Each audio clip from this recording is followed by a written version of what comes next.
भगवान की कथा चालू हो गई। 1 घंटा 2 घंटा 3 घंटा कथा चालू रही। अब वो ऐसे करके बैठा था। पंडित जी ने कहा आनंद आ रहा, बोला हाँ आनंद आ रहा, आनंद आ रहा, आनंद आ रहा। अब इसके बाद जब संध्या कालीन समय होने लगी तो पंडित जी कथा अपनी बंदे न करें, कथा चालू है, कथा चालू है। अब वो जजमान बोलता है कि महाराज कथा में तो आनंद आया, लेकिन अगर मेरी ये साफी जिसमें बैठे आप ये दे देते तो मैं चला जाता। अरे मैं प्रसाद के लिए बैठा था, मैं कथा के लिए थोड़ी ना बैठा था। आप इतनी देर से कर रहे, मेरी गाय सब चली गई, तो हमें कथा ऐसी नहीं सुननी। कथा कैसी सुननी है? हृदय रूपी कथा जब हमारे हृदय में प्रवेश होगी, ज्ञान रूपी जब कथा में प्रवेश होगी, हमें भगवान पर अनुराग हो जाए, भक्ति हो जाए, समर्पित हो जाए, और ब्राह्मणों का जो है समर्पित ही भगवान की अनुभव कथा तो बहुत है, कथा तो कितनी कह दी जाए, लेकिन यदि एक शब्द भी हमारे हृदय में प्रवेश हो गया और उसे हमें अपने जीवन को ग्रहण कर दिया तो वही भगवान की कथा है। तो पहले अध्याय में श्री शुक जी महाराज कहते हैं सत्यनारायण भगवान को पहले समझिए। सत्यनारायण भगवान है कौन? सत्यनारायण भगवान क्या है? सत्य ही भगवान का स्वरूप है। जहाँ सत्य हो, जहाँ प्रेम हो, जहाँ करुणा हो, जहाँ उदारता हो, वही नारायण भगवान प्रवेश कर देते हैं। ये हमारी दादी बैठी हैं, अब इनमें ममता हो जाए, इनमें समर्पण हो जाए और इन्हीं की हम बढ़िया सुंदर भोजन कराए, सुंदर भोजन वस्त्र पहनाए, अच्छी जगह ये घुमाए बगाए और अच्छा अच्छा सो पकवान खिलाए, यही भगवान की पूजा। ये माध्यम बनाया गया है, निमित्त माध्यम हो शक्ति साध्यम, वहां तक पहुंचने की ये सीढ़ी है। अगर ऐसा नहीं करेंगे तो कैसे पहुंच पाएंगे? इसीलिए कहा है शास्त्रों में कि भूलो सभी को तुम मगर माँ बाप को भूलो नहीं। भूलो सभी को तुम मगर माँ बाप को भूलो नहीं। अरे पत्थर कहीं पूजे तुम्हारे जन्म के खातिर, अरे पत्थर कहीं पूजे तुम्हारे जन्म के खातिर, अरे पत्थर बने माँ बाप की छाती कभी कुचलो नहीं।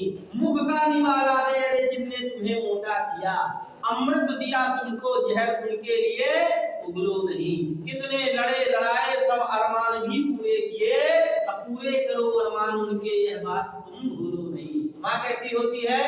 सोया स्वयं गीली जगह में, सुलाया तुम्हें सुखी जगह में। बच्चा छोटा होता है, बाथरूम पेशाब करता है, माँ करवट बदल लेती है, गीले स्थान में रात भर लेटी रहती, बच्चे को सूखे स्थान में सुला देती है। वह माँ की ममता है, वह माँ का प्रेम है, वह माँ का उद्गार है। तो सोया स्वयं गीली जगह में, सुलाया तुम्हें सुखी जगह में। अरे माँ की बस्ती भावना तुम कभी उजलो नहीं। धन तो मिलेगा, धन में ऐश्वर्य को खूब मिलेगा, तो धन तो मिलेगा, क्या माँ बाप मिल पाएंगे?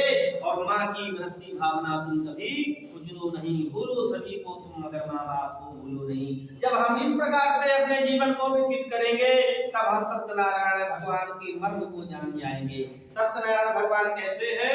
सत्य स्वरूप है भगवान। हर मनुष्य चाहता है कि हमें भगवान मिल जाए। हम आप यहाँ समस्त विराजमान जनता है, सभी लोग चाहते हैं कि भगवान मिल जाए, लेकिन मिलता क्यों नहीं भगवान? क्यों नहीं मिलता? क्योंकि हम भगवान को पकड़ने में लगे हुए हैं और कभी वह पकड़ में आया है? अरे माता यशोदा ने तो भगवान को पकड़ नहीं पाई, वो बांधती तो 2 अंगुल रस्सी छोटी पड़ जाती थी, तो हम क्या भगवान को पकड़ लेंगे? क्या भगवान को बांध लेंगे?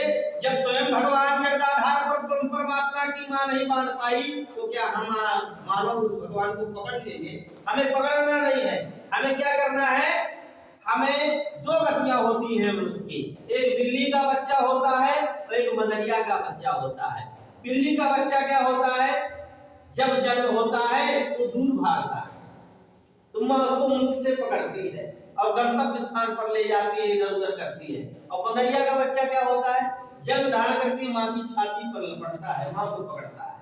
कभी कभी क्या होता है, माँ जब छलांग लगाती है, बच्चा माँ को पकड़े छूट जाता है बच्चा। लेकिन बिल्ली का बच्चा क्या होता है?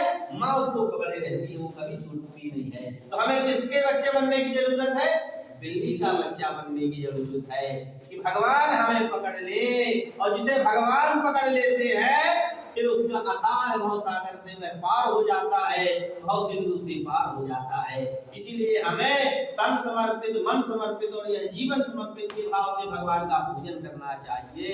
मनुष्य जो है यह भूल जाता है और इसी कारण से वह पाप कर्म कर बैठता है और वह पुनरपि जन्म पुनरपि भरणम पुनरपि जननी जठरे शयनम, जन्म मृत्यु के क्रम में आ जाता है। इसीलिए बंधुओं, भगवान पर समर्पित होना ही सत्यनारायण भगवान की कथा है। सत्य किसे कहते हैं? सत्य उसे कहते हैं जो बदला न जाता। सत्य किसे कहते हैं? जो बदला न जाए, वही सत्य है। किसी कवि ने सुंदर सत्य के बारे में कहा कि लाया जाए ना कहूं तो पाप सो पराया ना, खाया जाए जो निज भोजन ते कमाया जाए, गाया जाए ना निंदा उपहासहूं कबहूं, जो पे बन जाए सो उपकारहूं बनाया जाए, अब वचन दे तो प्राण रहते निभाया जाए, भासत गोपाल सिद्धन की कौन बात, दिल से न काबूगा दिल हो। जब हम इस प्रकार से शरीर में चलेंगे तो हमारा सब कुछ बनेगा। धन वैभव ऐश्वर्य कमा लेने से कुछ नहीं होता। बढ़िया कहते हैं चित्र नहीं, चरित्र मनुष्य का अच्छा होना चाहिए। हमारा चित्र कितना भी अच्छा है लेकिन चरित्र हमारा अच्छा नहीं है तो फिर किस काम का बंधुओं? तो चित्र नहीं, चरित्र अच्छा होना चाहिए। भवन नहीं, भवन नहीं, भावना अच्छी होनी चाहिए। साधन नहीं, अच्छी गाड़ी, अच्छा बंगला, अच्छा ईश्वर, ये नहीं। भवन नहीं, साधन नहीं, साधना अच्छी होनी चाहिए। जब इस प्रकार से मनुष्य चलता है उसका जीवन धन्य हो जाता है। तो सत्यनारायण भगवान यही बता रहे हैं। पहले अध्याय में भगवान कहते हैं कि एकदा नैविसारण्ये ऋष्या शौनकादयः प्रवक्षुर मुनयः सर्वेषु तम पौराणिकम खलु। एक समय नैविसारण्य क्षेत्र में शौनकादि 88,000 ऋषिगण इकट्ठे हुए। अब जब समस्त ऋषिगण इकट्ठे हुए तो क्या होता है? जब सभी ऋषिगण इकट्ठे होते हैं तो आपस में बातें करते हैं। क्या करते हैं? बातें करते हैं। क्या बातें करते हैं? हम जन क्या है एकत्रित होते हैं तो क्या करते हैं? आज का बनाया, आज का खाया, कड़ी फुलौरी बनी है, यही बातें करते हैं। लेकिन जब ऋषि इकट्ठे होते हैं तो क्या कहते हैं? जन कल्याण कैसे होना चाहिए, मानव जीव का उद्धार कैसे होना चाहिए, वो आपस में परामर्श करने लगे। उसी में वहां पे श्री सूत जी महाराज को आधारते हैं। सबसे सिंहासन पर बैठा